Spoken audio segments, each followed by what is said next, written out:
besar, orang lain iri hati, bahkan kemudian mencelakai saudara, mengkhianati saudara.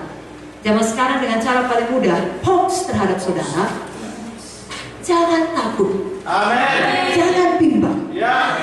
Semua bilang amin dulu. Amin. Jangan sedih. Amin. Dan jangan terkejut. Dia anak Tuhan. Oh, sampai hati. Saudara maju saja. Justru karena dia anak Tuhan, dia milik Tuhan, ada Tuhan ngurus dia. Bukan bagian saudara. Tiap-tiap manusia punya kehendak bebas. Saudara tidak bisa mengatur orang, saudara bisa mengatur hati saudara. Dengan pertolongan Roh Kudus, saudara bisa lulus ujian pengkhianatan ini. Singkat cerita saudaraku, kita tahu kisah Yusuf. Suatu hari karena patuhnya, sekali lagi karena patuhnya. Amin saudara. Amin. Yusuf dibilang sama bapaknya, pergi kau ke Sikem, jumpai saudara-saudaramu. Sampai dia ke sana, tidak ada saudara-saudaranya. Lalu dapat info saudara-saudaramu di Dotan. Dia melakukan. Kalau disuruh berjalan 1 mil, berjalan 2 mil. Bisanya dia pulang. Papa, papi, dedi, tak ada saudara-saudaraku di Sikem. Karena patuhnya, pergi dia ke Dotan. Mau sampai di sana, saudara-saudara melihat dia, mau membunuh dia. Lalu lagi disingkatkan, akhirnya nangkap dia, dibuka jubah indahnya, dimasukkan ke dalam sumur. Tidak dibunuh. Tahu nggak saudara, kalau belum kata Tuhan waktunya mati, tidak bisa mati. Walau semua bersepakat mematikan saudara, semua hoax mematikan nama baik saudara, mematikan masa depan pelayanan saudara, menutup semua pintu secara pikiran manusia. Tapi kalau Tuhan berkata belum. Amat seperti Yusuf, ada saja jalannya, tidak bisa mati-mati. Dimasukkan ke dalam sumur, tapi kemudian dijual sebagai budak. Saudara pun hidup saudara dalam tangan Tuhan. Kalau karena pengkhianatan saudara masuk dalam sumur, tetap ampuni yang memasukkan saudara dalam sumur. Dan kita tahu Yusuf melakukannya. Kenapa? Karena di dalam Kejadian 39 ayat 2 diterangkan Tuhan menyertai Yusuf, sehingga ia selalu berhasil dalam pekerjaannya.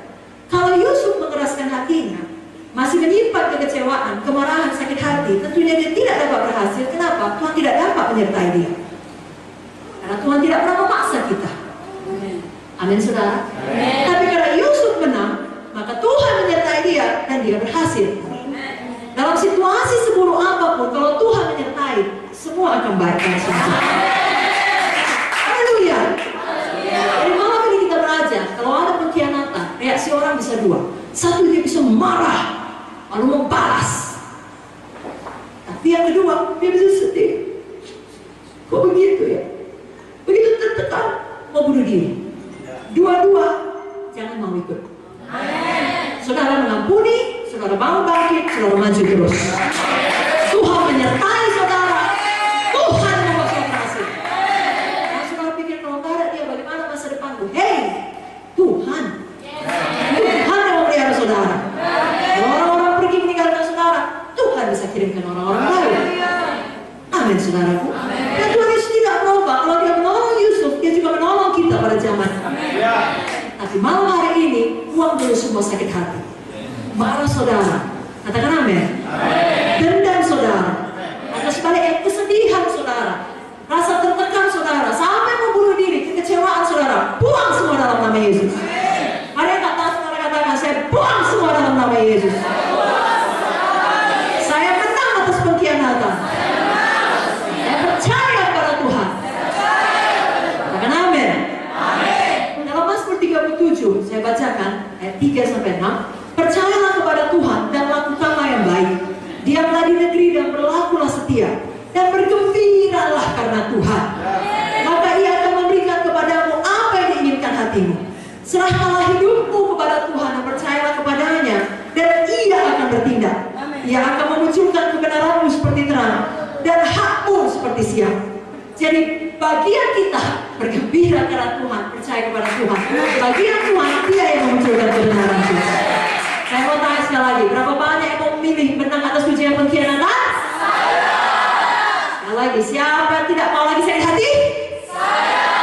Siapa mau bersuka cita? Saya. Berikan tepuk tangan bagi Tuhan Yesus. Jangan dipelihara itu akar yang pahit. Ibrani 12 ayat 15 berkata, jaga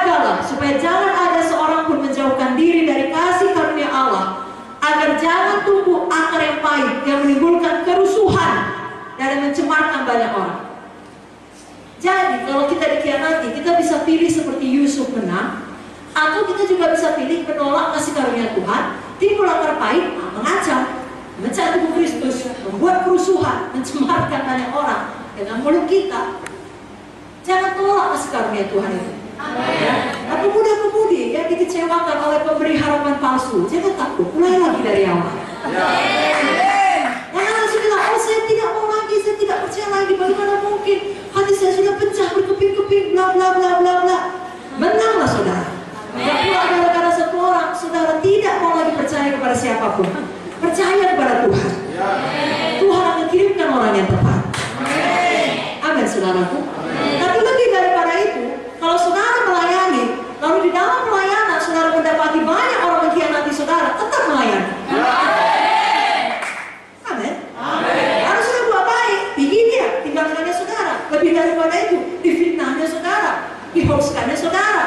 Dia yang baik hati, harusnya kita yang baik hati, dia pula baik hati. Dia yang berutang sama kita, dibanding kita yang berutang sama dia.